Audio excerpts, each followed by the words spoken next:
Week one of the NFL season is almost upon us, and our next guest is no doubt very busy and so happy he could set aside a few minutes for us. Mike Florio is co-host of Pro Football Talk, as well as part of NBC's Football Night in America broadcast, and he's also a prolific author. I hope prolific is okay, Mike. His new book is Big Shield, and I want to say thank you for joining us today. Yeah, and I appreciate you having me. Prolific works because that refers to quality. And my wife tells me from time to time, because I generate a lot of manuscripts, she says, you know, maybe you should focus a little bit less on quantity and more on quality. So I take her advice to heart. Okay, fair enough then. In your elevator pitch, a few sentences here. What's the log line of Big Shield? Big Shield is a cautionary tale for professional football in an age of legalized gambling. Inside information is prevalent, and the temptation to turn that information into cash is going to become greater and greater. Is professional football paying attention? And I say professional football because it's technically not about the NFL for legal reasons. If you want to imagine that the Las Vegas franchise is the Raiders, I can't stop you. But the whole idea is, I've been concerned ever since the U.S. Supreme Court opened the floodgates for legalized sports betting for any state that wants to have it, that inside information could be abused, could be sold, could be manipulated.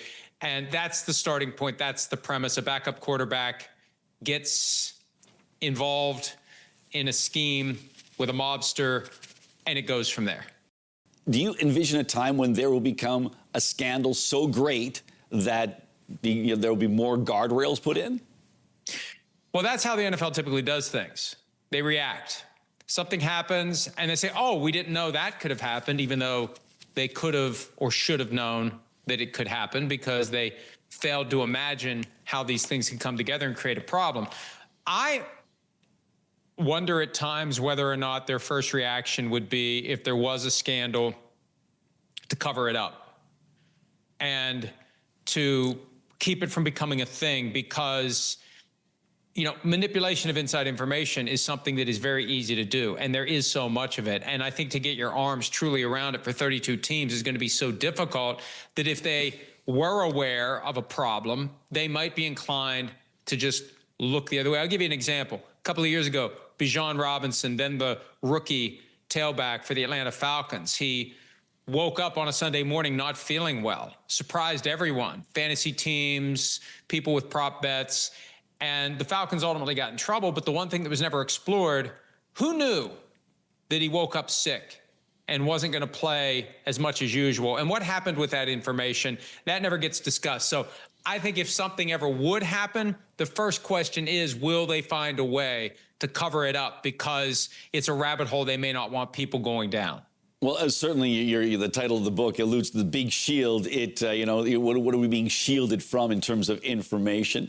As we go into this first week of the NFL season, is there a team that you are curious about? Is there a team that you think may or may not excel, or just something that, given the changes they've made this year, that you, Mike Florio, are the most curious about and how they do?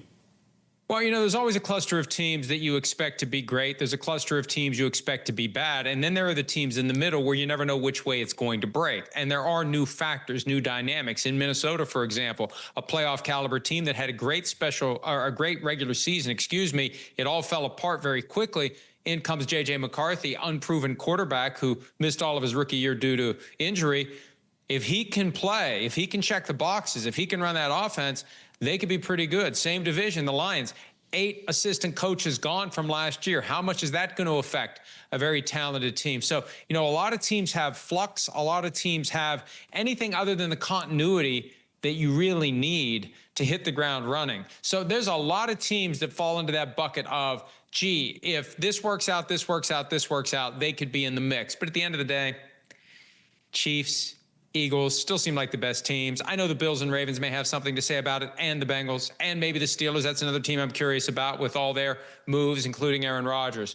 So I'm resigned to the possibility it's going to be yet another Chiefs Super Bowl and maybe volume 3 of Chiefs, Eagles, or Chiefs, 49ers, but I'm hoping one of these other teams can rise up and make it interesting.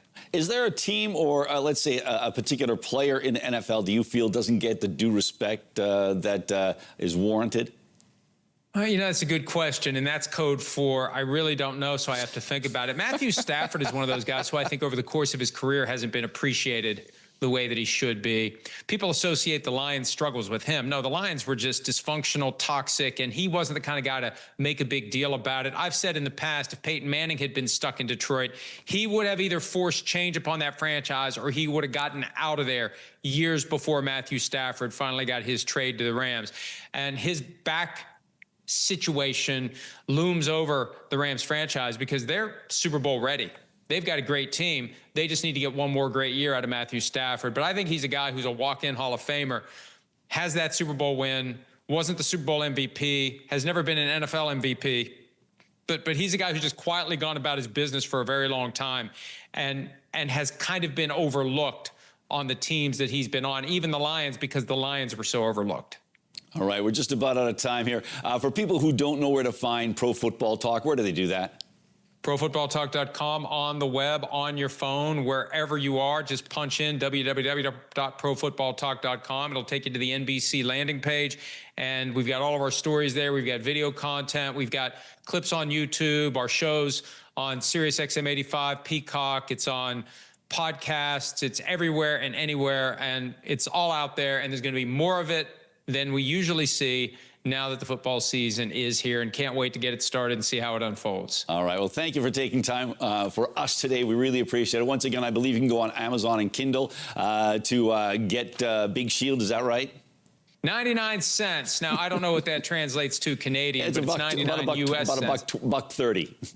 And it's stupid. Like, I've made many stupid decisions in my life. My wife would confirm that. But I'm really dumb to only charge 99 cents because it's a good book. And 99 cents implies that it's, crap. And no, it's a good value. I'm basically giving it away. I want people to read and enjoy reading. I think back to when we were in school and they made us read and I hated it.